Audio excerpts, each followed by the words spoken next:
The blue marble called Earth hung in the darkness of space like a precious gem. For 300 years, alien eyes had watched it from the shadows between stars.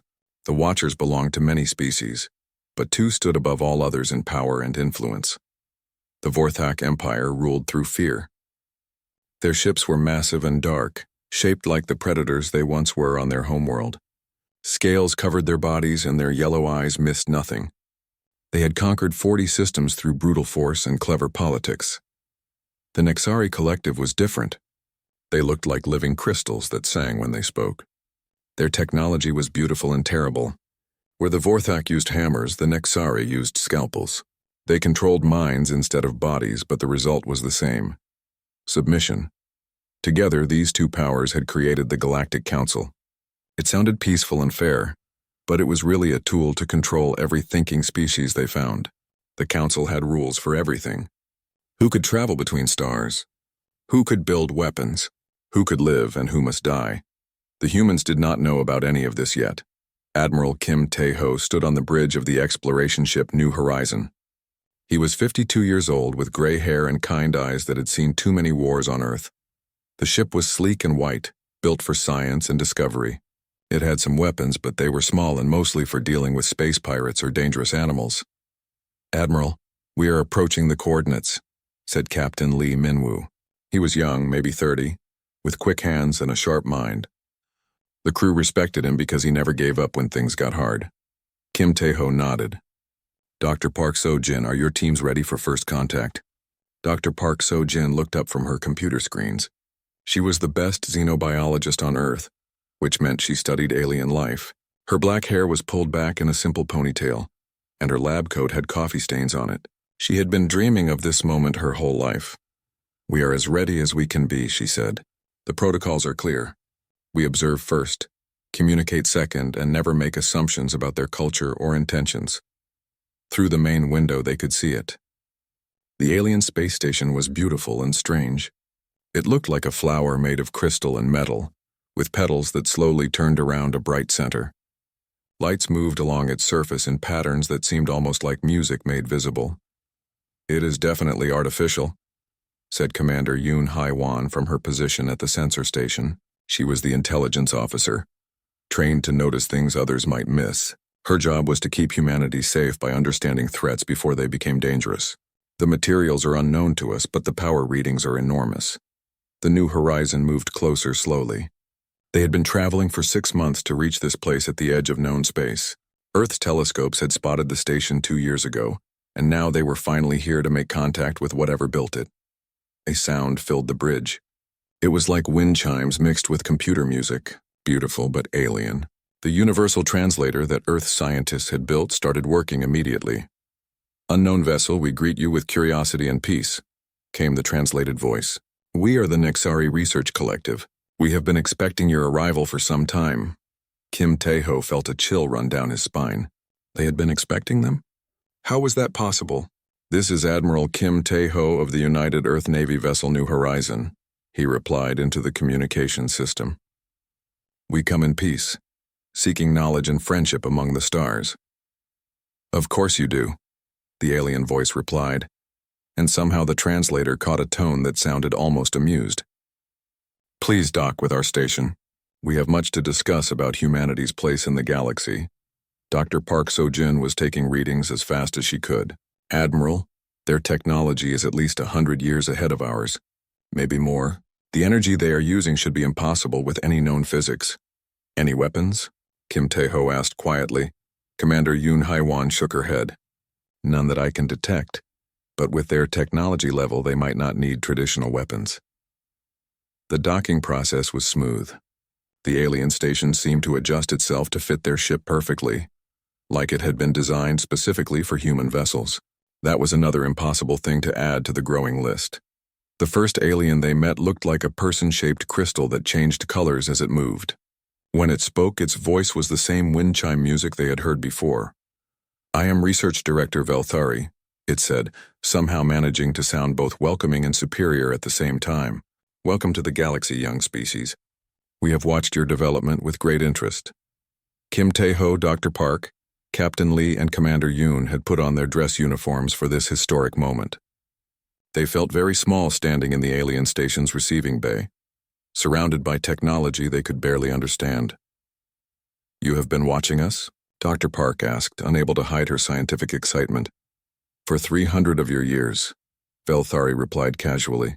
"We have observed your wars, your growth, your first steps into space. The Galactic Council has been very curious about humanity." "The Galactic Council?" Kim Tae-ho asked. "The governing body for all civilized species in this part of the galaxy." "Do not worry, Admiral. Humanity shows all the signs of being a peaceful, reactive species. You fight only when directly threatened, and you prefer to solve problems through cooperation rather than violence. This makes you ideal candidates for protected status." Commander Yoon Haiwan did not like the sound of that phrase. What exactly does protected status mean? Velthari's crystal form shifted to a warm blue color. "It means safety, Commander. The galaxy can be dangerous for young species. There are aggressive races out there who would love to enslave or destroy a beautiful world like Earth. Under our protection, humanity can grow and learn without fear." Dr. Park was fascinated by the aliens' biology, but part of her scientific mind was asking uncomfortable questions.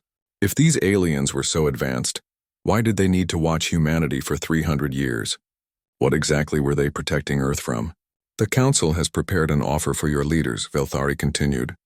"Earth will become a nature preserve of sorts. Humans can continue to live and work as they always have, but under the guidance and protection of more experienced species. You will be free to pursue art, science, and culture. We will handle the complicated matters of interstellar politics and defense."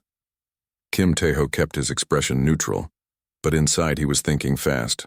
This sounded less like an offer and more like a polite way of saying humanity would become pets in a cosmic zoo. "This is a decision that must be made by all of Earth's governments," he said carefully.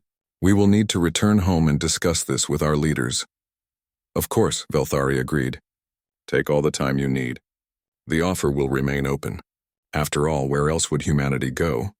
The galaxy is vast and full of dangers that your species is not prepared to face." As the crew of the New Horizon prepared to leave the Crystal Station, none of them spoke about the feeling they all shared. Something about this first contact felt wrong. The aliens were too confident, too certain about what humanity would choose. Dr. Park So-jin made careful notes about everything she had seen and heard. Her scientific training told her to be objective, but her instincts as a human told her to be very, very careful about species that offered protection in exchange for freedom. The journey back to Earth would take 6 months. That would give them plenty of time to think about what they had learned and what they had not been told. Behind them, the Crystal Station grew smaller in the darkness of space, but the feeling that they were still being watched did not fade at all. 6 months had passed since the New Horizon returned to Earth. The blue world looked the same from space, but everything had changed. The Galactic Council was pleased with what they saw through their hidden sensors scattered across human space. Earth's mighty warships were being dismantled in orbital shipyards. The great carriers and battle cruisers that had once patrolled the solar system were now floating scrap metal. Human colonies throughout nearby star systems appeared to be simple research outposts with minimal defenses. It seemed humanity had accepted their place as a protected species. The alien observers congratulated themselves on reading human nature correctly. These creatures were indeed peaceful and submissive when faced with superior power. They were completely wrong. Dr. Park So-jin floated in the zero-gravity laboratory aboard Research Station Kepler, which orbited a small moon in the outer solar system. To alien sensors, it looked like a simple scientific facility studying asteroid composition. The reality was far different. "The genetic analysis is complete," she told the secure video conference that connected her to similar stations throughout human space. "Every protected species shows the same pattern: declining birth rates, reduced lifespans, and gradual loss of higher brain functions over multiple generations." On her screen, Dr. Kim Sang-ho from the Europa facility nodded grimly. He had been studying tissue samples from a dozen extinct species that had once accepted Galactic Council protection. "The method is brilliant in its cruelty," he said. "They introduce beneficial genetic modifications that make the species healthier and happier in the short term. But hidden in those modifications are time bombs. After 50 years, the species becomes dependent on constant genetic adjustments. After 100 years, they lose the ability to reproduce without alien assistance. Dr. Park Seo-jin felt sick.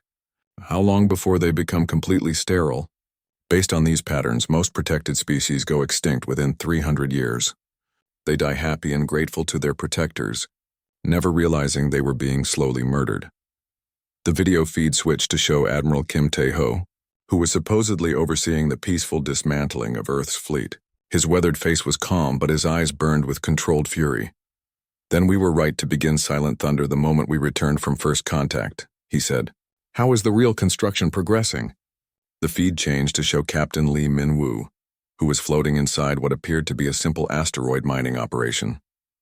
Behind him, sparks flew as workers in spacesuits assembled something that definitely was not mining equipment. "The Busan-class destroyers are ahead of schedule," Lee reported. "The asteroids provide perfect cover and unlimited raw materials. Each mining operation is actually producing 2 warships per month. We now have over 400 completed vessels hidden throughout the belt." Admiral Kim smiled for the first time in months. "And our friends believe we are building peaceful cargo haulers." Commander Yoon Hae-won appeared on screen from her position aboard a disguised intelligence ship near the edge of the solar system. "Our anthropology teams have mapped every major alien facility within 50 light years. Captain Park Jae-sung reports that his cultural exchange mission to the Vorthak border has successfully infiltrated their military planning networks." She paused to check her notes. "The aliens are so confident in their assessment of human nature that their security is almost non-existent. They genuinely believe no protected species would ever consider rebellion." Dr. Park Seo-jin pulled up a holographic display showing the slow extinction curves of previous protected species. "We cannot let this happen to humanity. But we also cannot let it happen to any other species. How many civilizations are currently under protection?"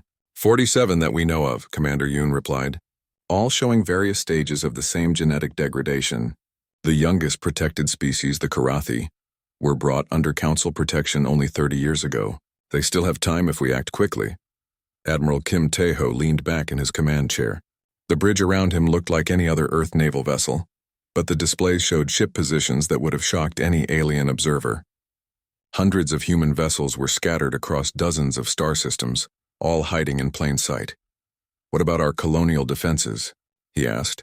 Captain Lee Min-woo grinned. "Every research colony has been fortified beyond anything the aliens can imagine. New Seoul Colony appears to have a population of 50,000 scientists and farmers. In reality, it has underground facilities housing 2 million people and enough weapons to outfit a battle fleet." "The farming equipment?" Admiral Kim asked. "Each tractor can be converted to a tank in under 6 hours. The grain silos are actually missile launch systems. The peaceful research satellites are armed with plasma cannons that could crack a moon." Dr. Park Seo-jin switched her display to show biological data. "Our enhanced soldiers are ready as well.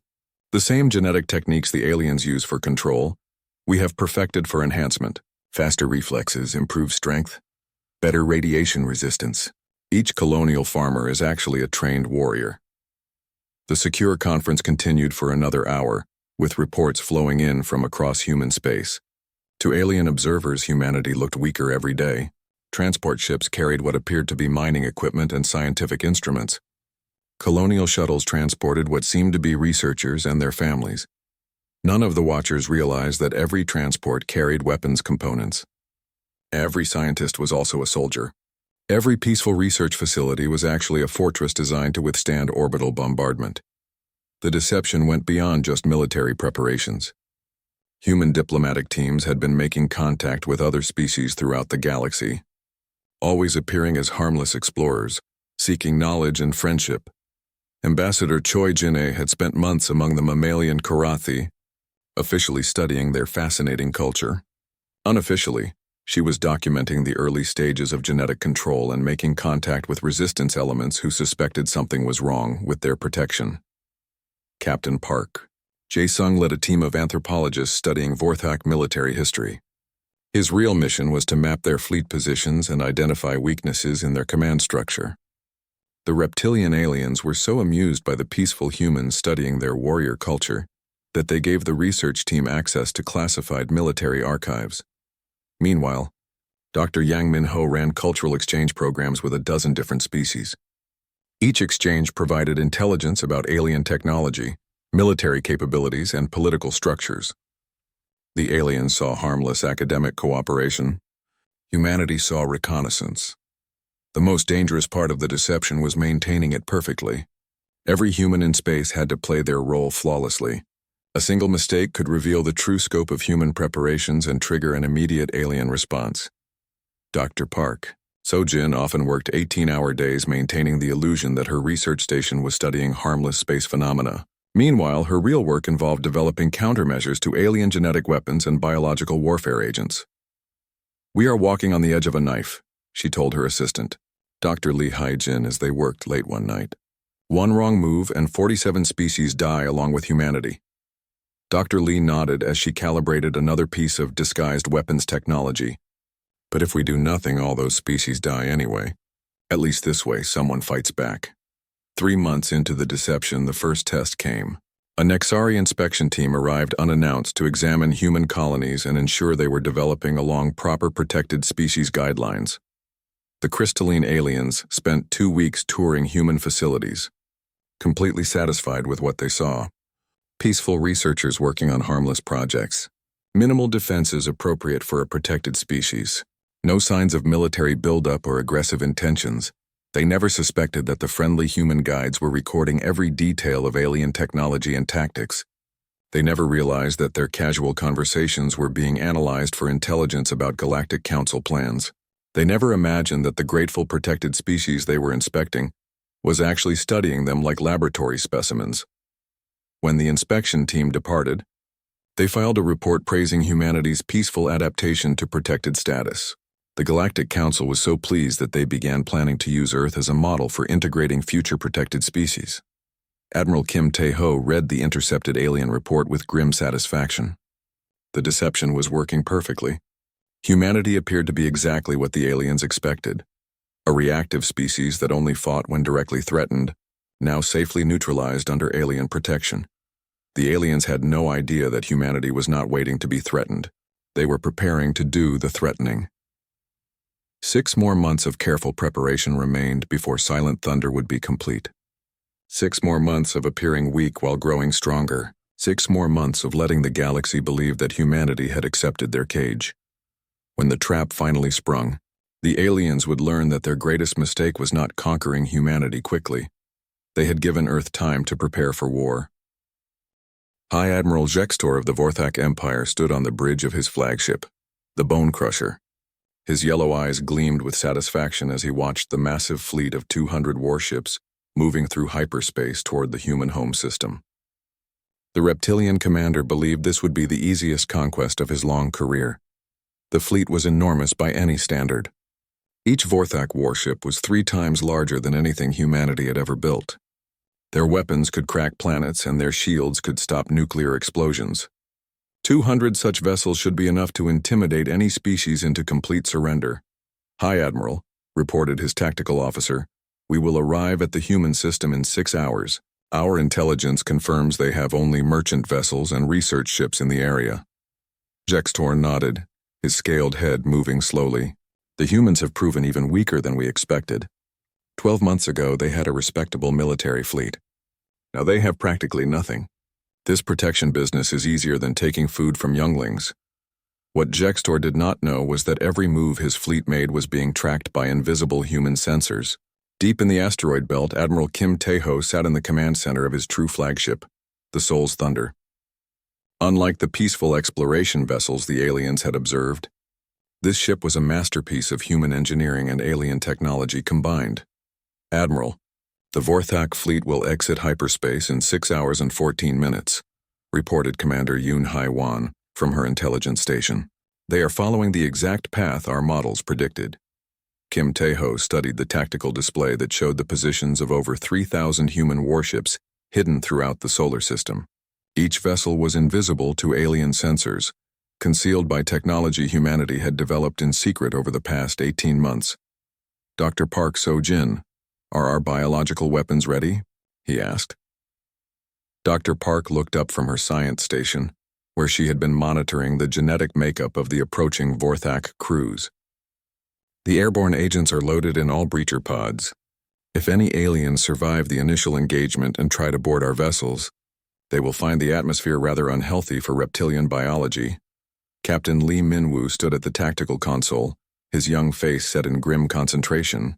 In the past year, he had studied every detail of Vorthak military doctrine and found their greatest weakness: arrogance. They always expected their enemies to fight like civilized species with rules and honor. Humanity was about to show them a very different kind of warfare. All hidden fleets report ready status, Lee announced. Battle Group Tiger is positioned behind Jupiter. Battle Group Dragon waits near Mars. Battle Group Phoenix holds position in the asteroid belt. The trap is perfectly set. The hours crawled by slowly. On Earth, billions of humans went about their daily lives, most not knowing that their planet's fate would be decided in the next few hours. Only a small number of government officials and military leaders knew about Silent Thunder and the massive fleet that had been built in absolute secrecy. Ambassador Choi Jin-ae sat in the emergency command bunker beneath Seoul, monitoring diplomatic channels. Her job was to maintain the illusion of weakness until the very last moment. Admiral, she reported to Kim Tae-ho through secure communication, the Galactic Council believes this is a simple show of force. They expect us to surrender immediately when we see the size of the Vorthak fleet. And what have you told them? Kim asked. That humanity is terrified and begging for more time to consider their generous protection offer. Choi replied with a cold smile. They believe we are preparing to surrender unconditionally. The moment finally arrived. Reality ripped open as the Vorthak fleet emerged from hyperspace in perfect formation. 200 massive dark ships appeared near Earth's orbit, their weapons powered and their shields raised. They expected to find a few helpless human vessels and a planet ready to beg for mercy. Instead, High Admiral Jextor found his fleet completely surrounded. The space around Earth erupted with light as 3,000 human warships decloaked simultaneously. They had been waiting in perfect ambush positions, invisible and silent until this moment. The Vorthak fleet suddenly found itself trapped in a sphere of human vessels, with no escape route available. Impossible, Jextor whispered, his yellow eyes wide with shock. Our sensors showed nothing. Where did they come from? On the Seoul's Thunder, Admiral Kim Tae-ho opened a communication channel that reached every ship in both fleets. His voice was calm and cold as winter. High Admiral Jextor of the Vorthak Empire. This is Fleet Admiral Kim Tae-ho of the United Earth Defense Force. You have entered our system with hostile intent and overwhelming military force. You have 30 seconds to reverse course and return to your own space. Jextor's shock quickly turned to rage. No protected species had ever dared to threaten the mighty Vorthak Empire. You dare threaten us, human? We have 200 warships. Each one could destroy your entire pathetic fleet. 29 seconds, Kim replied. Our weapons are more advanced than anything your primitive species could imagine. Jextor continued. Our shields can withstand any attack you might attempt. 15 seconds. The reptilian admiral looked at his tactical display and realized the truth. His 200 ships were outnumbered 15-1. But Vorthak ships were superior in every way. Size, weapons, shields, armor. 200 veteran crews against 3,000 humans who had never seen real combat. You are bluffing, he decided. No protected species would dare attack their betters. Open fire on their flagship. Show them the price of defiance. Time expired, Admiral Kim said quietly. All units engage. Show them what humanity learned from 300 years of watching. The Battle of Terra's Gate lasted exactly 17 minutes and 34 seconds. The Vorthak opened fire first, their massive plasma cannons sending beams of destruction toward the Seoul's Thunder. The beams struck invisible barriers and scattered harmlessly into space. Human shield technology, built from stolen alien designs and improved by human engineering, proved far superior to anything the reptilians possessed. Captain Lee Minwoo coordinated the human response with the precision of a conductor leading an orchestra. Battle Group Phoenix target their command ships. Battle Group Dragon disable their engines. Battle Group Tiger focus on weapon systems. Dr. Park So-jin monitored the biological status of enemy crews as human weapons found their targets. Their life support systems are failing. The sonic disruptors are affecting their inner ear balance. Reptilian biology cannot handle the frequency we are using. The human attack was unlike anything the galaxy had ever seen. Instead of the honorable ship-to-ship duels that civilized species preferred, humanity used coordinated swarm tactics. Multiple human vessels focused on single alien targets, overwhelming their defenses through pure numbers and superior coordination. Vorthak ships began exploding in brilliant flashes of light. Their advanced shields, designed to stop the conventional weapons used by other galactic species, were useless against human innovations. Kinetic projectiles fired at incredible speeds punched through energy barriers like they were made of paper. Plasma beams that could melt asteroids were absorbed by human shield matrices and redirected back at their sources. Impossible, Jextor repeated as he watched his mighty fleet being systematically destroyed. Humans are a peaceful species. They do not know how to fight. Commander Yun Hai Wan intercepted alien communications and broadcast the most terrifying ones to the human fleet. The reptilian crews were screaming in panic as their invincible warships became floating coffins. Species that had terrorized the galaxy for centuries were learning what fear felt like. "High Admiral," reported a surviving Vorthak tactical officer. "We have lost 170 ships. Our weapons cannot penetrate their defenses. Request permission to retreat." Jextor looked at his tactical display in disbelief. His grand fleet of conquest had been reduced to 30 damaged vessels in less than 18 minutes. The humans had not lost a single ship. "Granted," he whispered. "All surviving vessels, retreat immediately." "Negative," came Admiral Kim's voice over the communication channel. "You brought 200 ships to threaten my world. You will leave with one ship to carry news of this battle. The rest of your fleet will be destroyed or surrendered." "You cannot do this," Jextor protested. "There are rules of war, conventions that all civilized species follow." "We are not a civilized species," Kim replied. "We are humans, and you made the mistake of threatening our home." The remaining Vorthak ships tried to run, but they were still surrounded by 3,000 human vessels. One by one, they were disabled and boarded. The crews found that human marines were even more terrifying than human ships. Enhanced soldiers in powered armor moved through alien corridors like death itself, immune to reptilian weapons and absolutely ruthless in their efficiency. Dr. Park's biological weapons proved unnecessary. The boarding actions were over so quickly that the aliens never had time to adapt to the hostile atmosphere. In the end, only one Vorthak ship escaped. High Admiral Jextor's flagship, deliberately allowed to retreat so it could carry news of humanity's victory to the rest of the galaxy.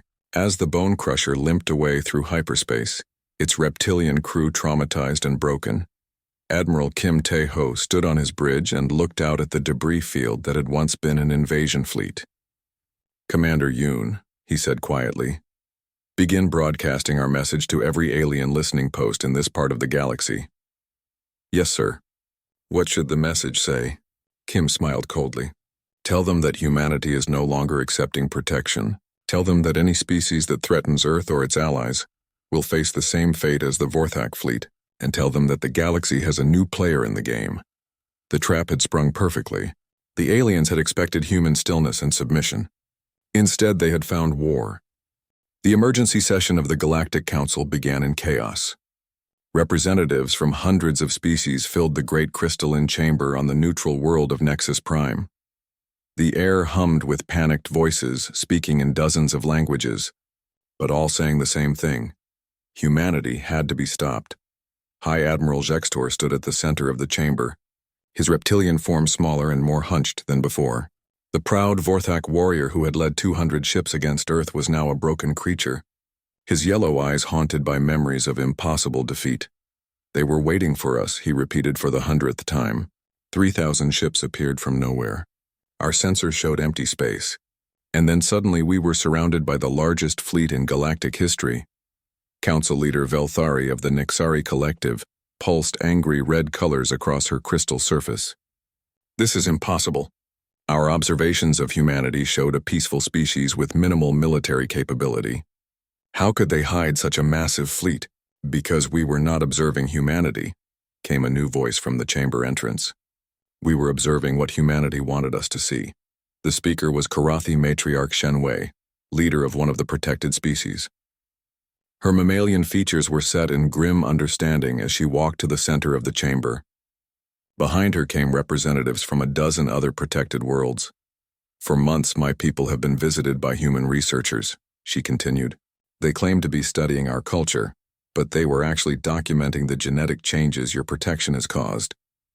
They showed us medical evidence that we are being slowly sterilized." A wave of shocked whispers ran through the chamber.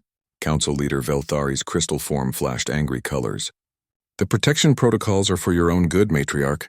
Genetic optimization improves your species' quality of life and makes us extinct within 3 centuries, Shenwei replied coldly. The humans provided us with complete medical data from 47 protected species. All show the same pattern of decline. All will be dead within 50 generations.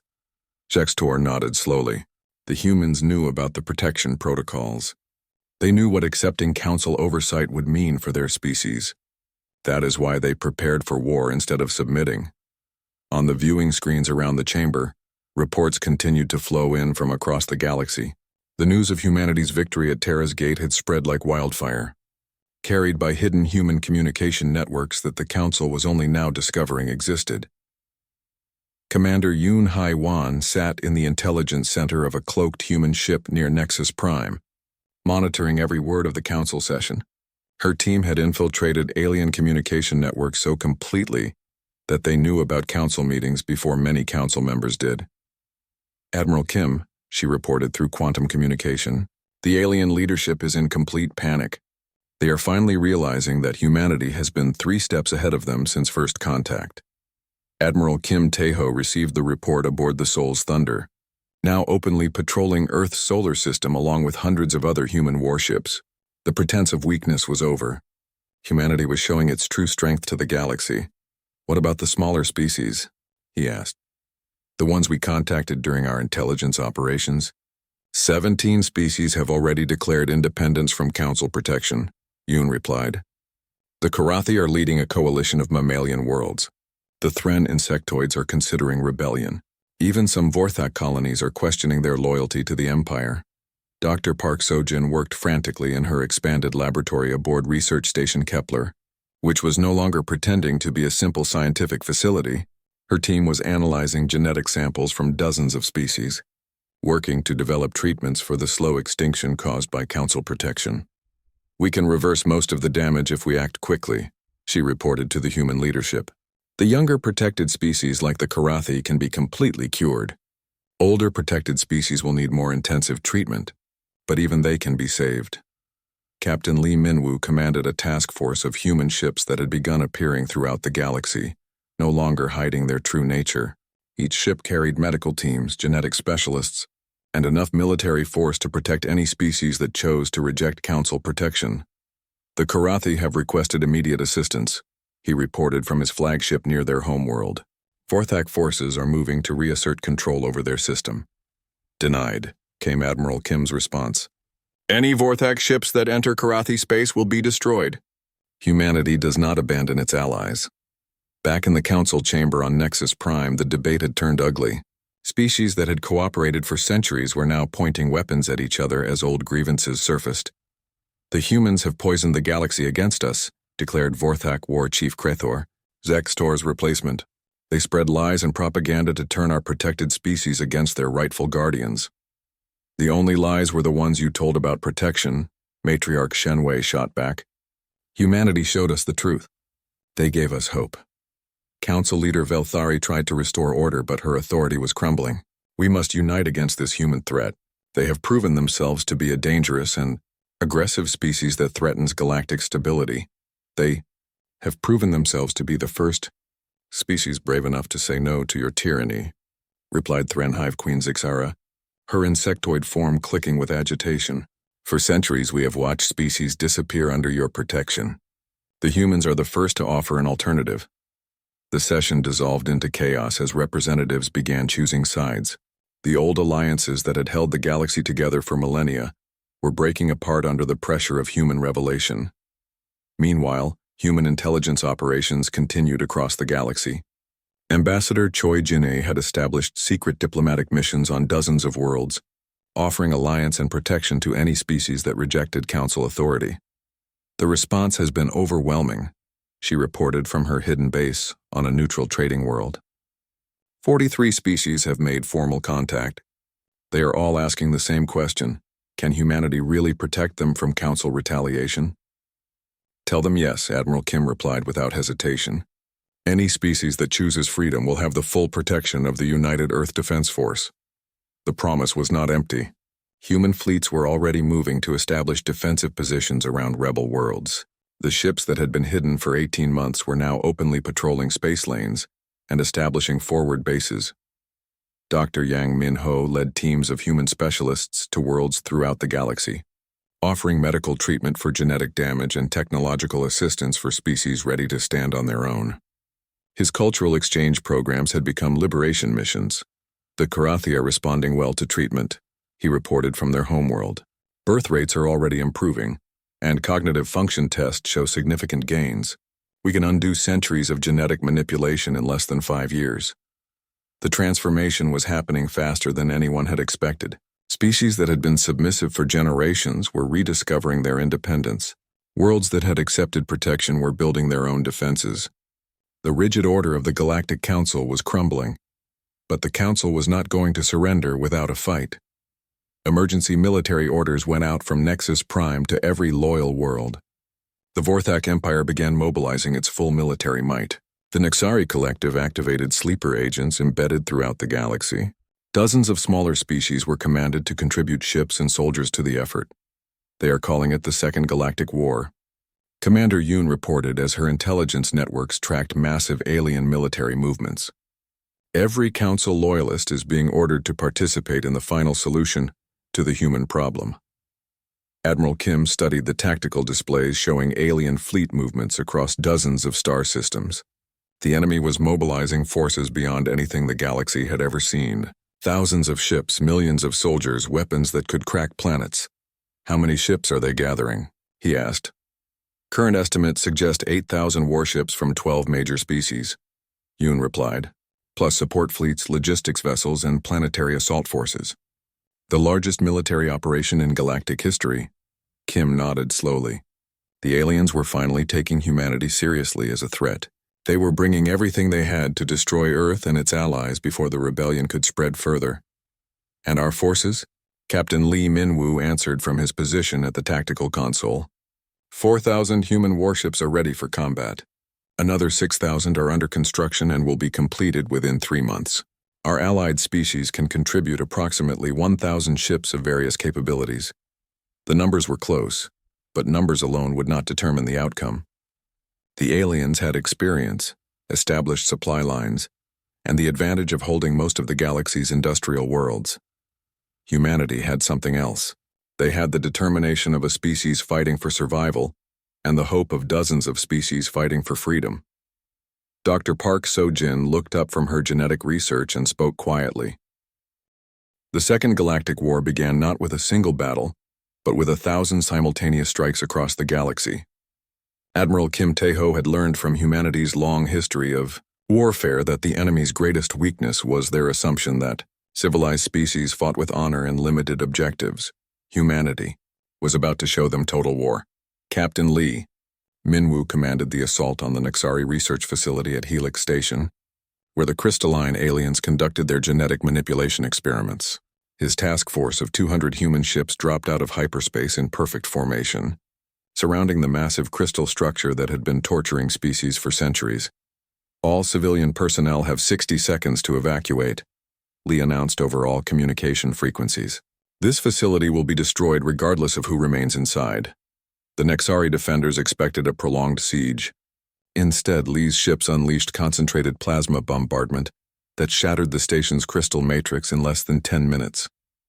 Centuries of genetic research and thousands of biological samples were vaporized in brilliant explosions. Across the galaxy, similar attacks were happening at the same moment.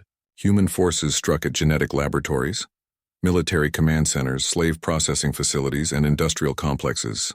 Every target had been carefully selected based on 18 months of intelligence gathering. Dr. Park So-jin coordinated the liberation of biological research sites from her mobile command ship.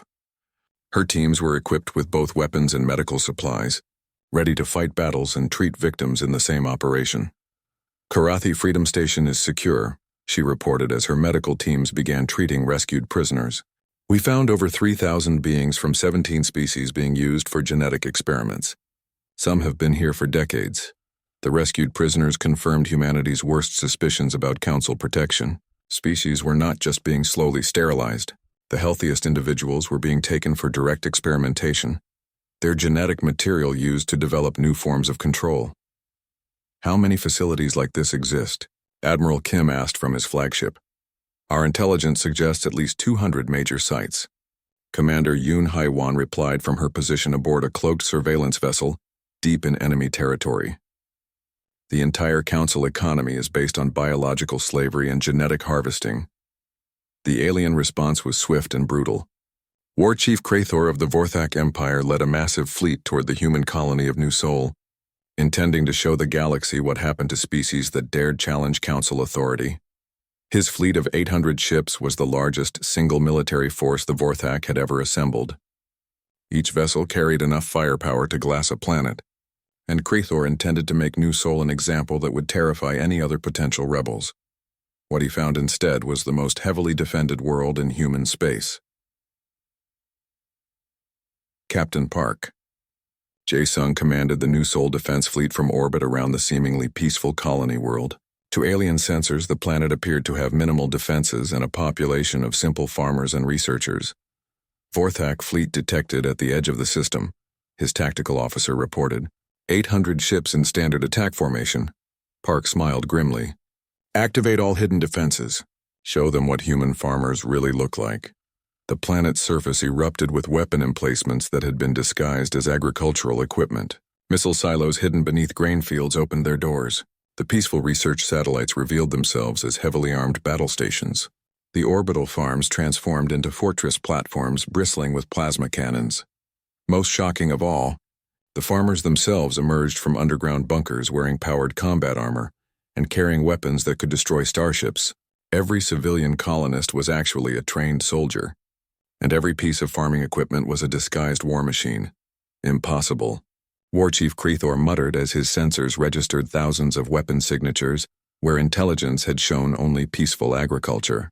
There should be nothing here but crops and research facilities. The Battle of New Sol lasted 14 hours and became known throughout the galaxy as the day farmers defeated an empire.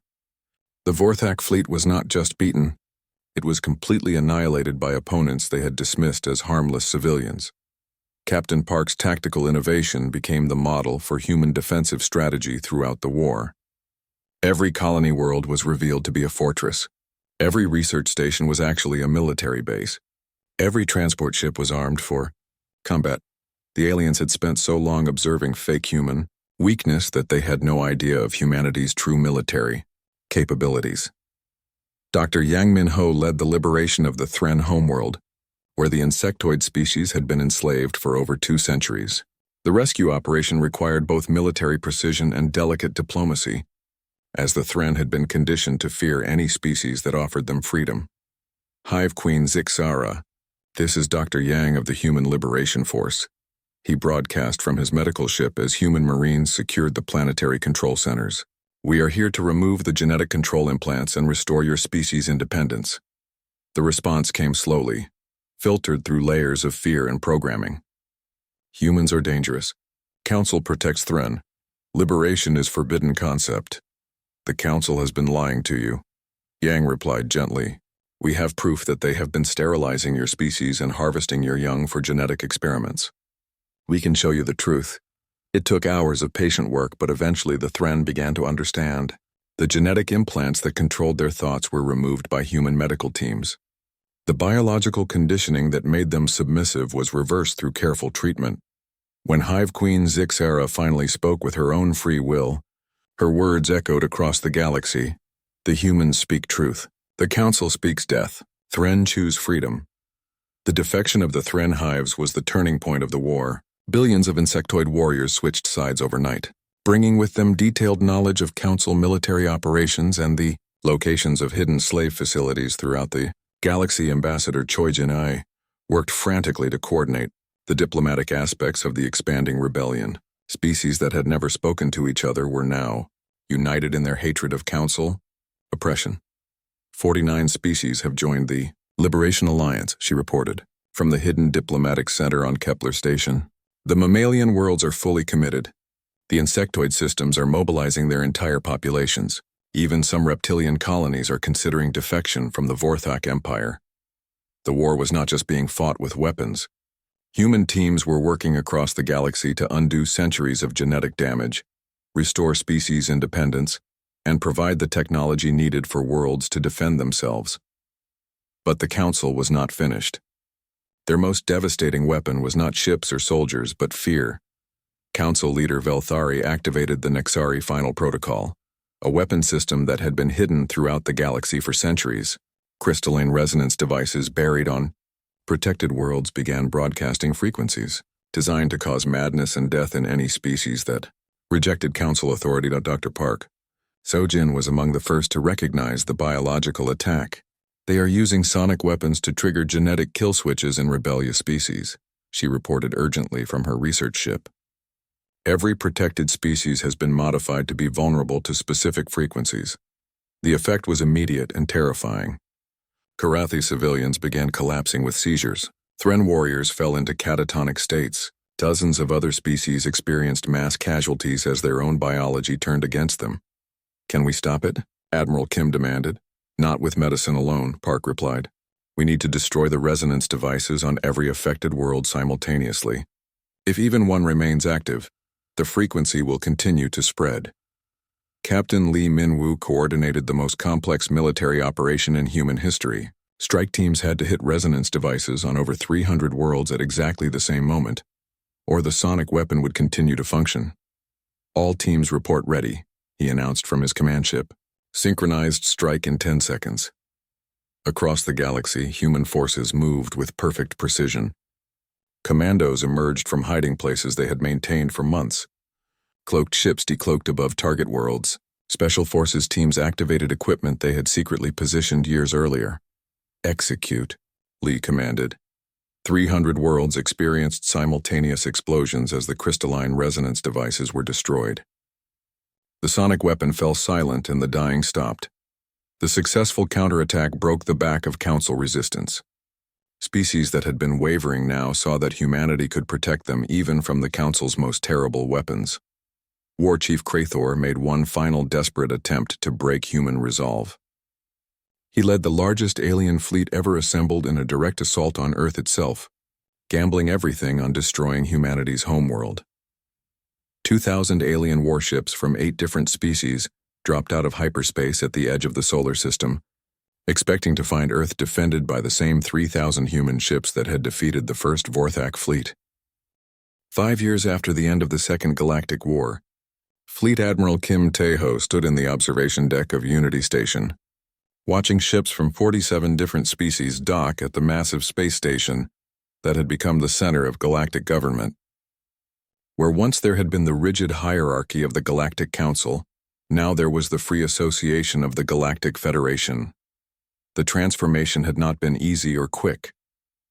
Breaking the chains of centuries-old tyranny required more than military victory. It needed patience, wisdom, and the willingness to help former enemies become allies. Dr. Park So-jin had become the director of the Galactic Institute for Species Equality, working from a research complex that spanned 3 star systems. Her medical teams had successfully reversed genetic damage in 43 species, restoring fertility and cognitive function to beings who had been slowly dying under Council protection. The Karathi birth rate has returned to pre-contact levels, she reported during the monthly Federation Assembly. The Thren hive queens are producing healthy offspring for the first time in 2 centuries. Even the older protected species are showing remarkable recovery. Her greatest achievement was not medical, but moral. The Institute had established the Genetic Rights Charter, ensuring that no species could ever again be subjected to biological manipulation without their informed consent. The document was signed by representatives from over 200 worlds. Captain Lee Min-woo, now Admiral Lee and commander of the Federation Defense Force, had faced a different challenge. How do you maintain peace among species that had been enemies for millennia? How do you protect freedom without becoming the tyrants you fought against? His solution was elegant in its simplicity. The Federation Defense Force was not controlled by any single species or world.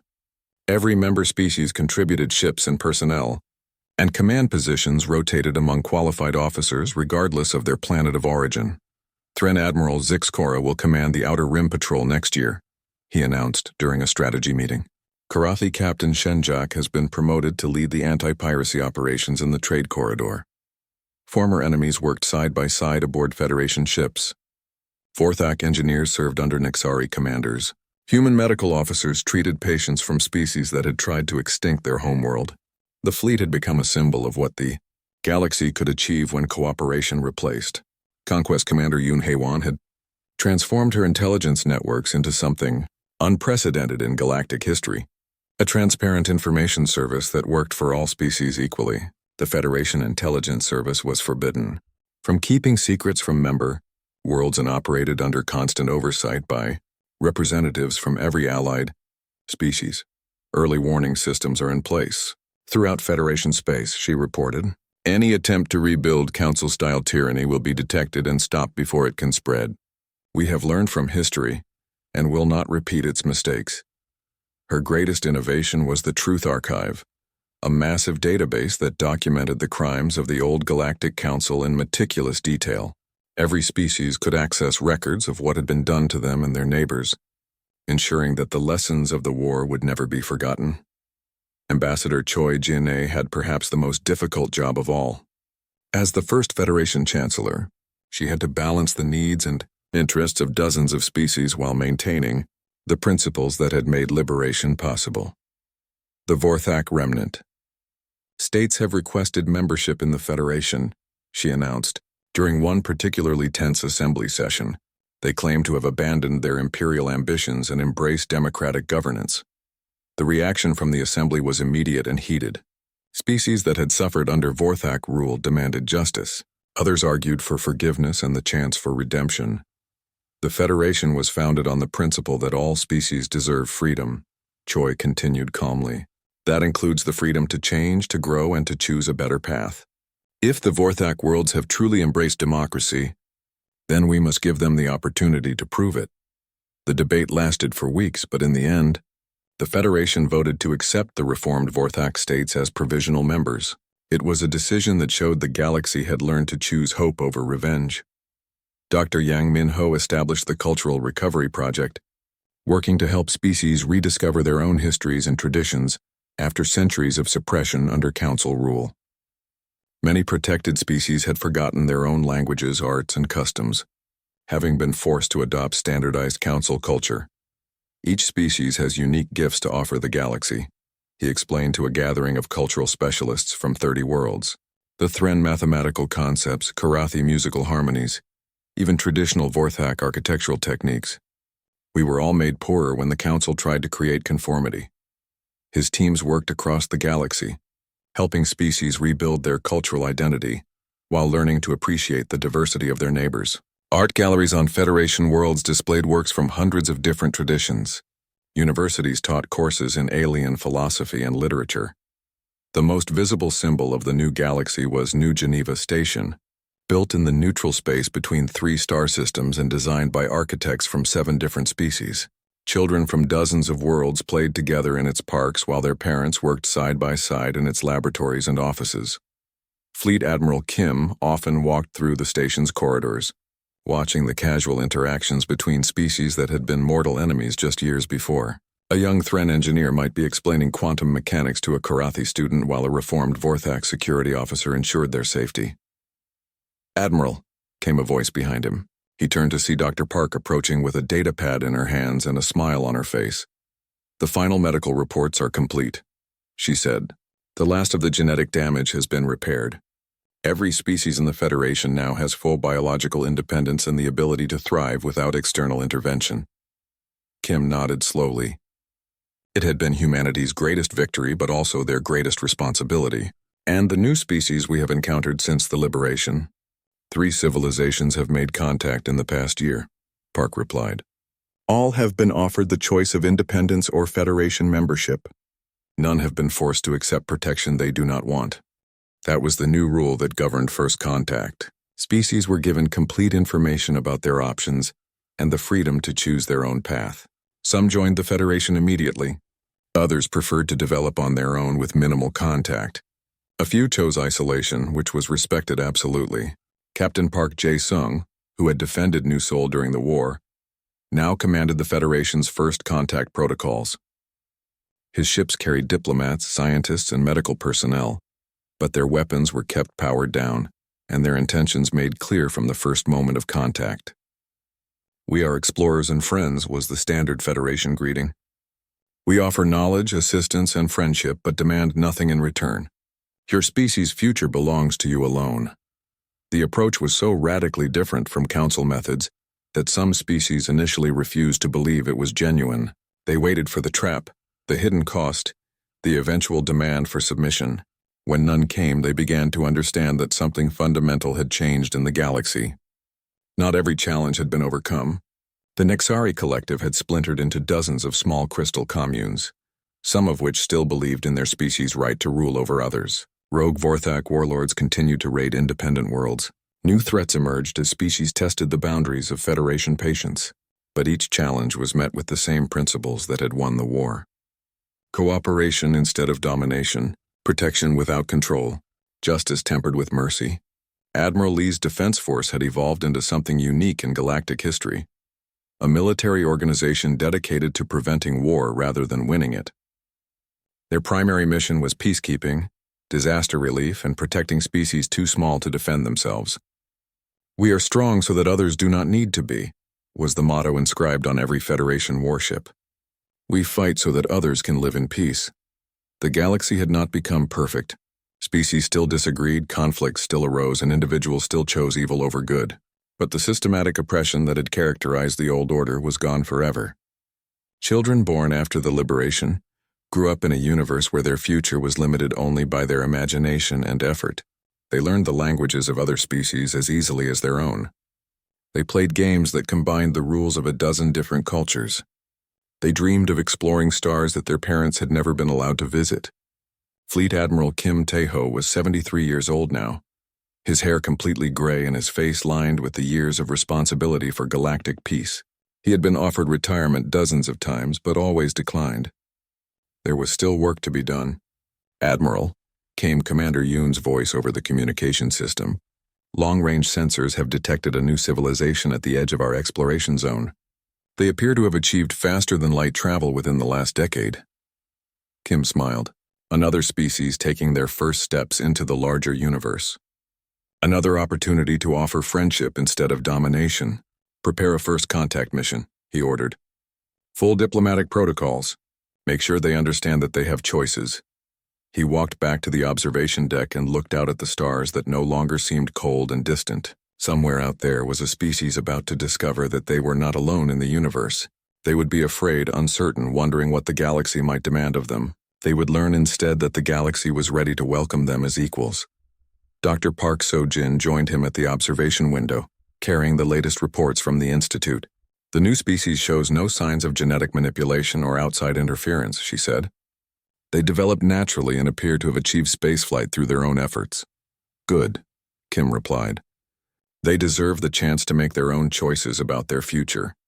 Behind them, Unity Station hummed with the activities of a dozen species working together toward common goals.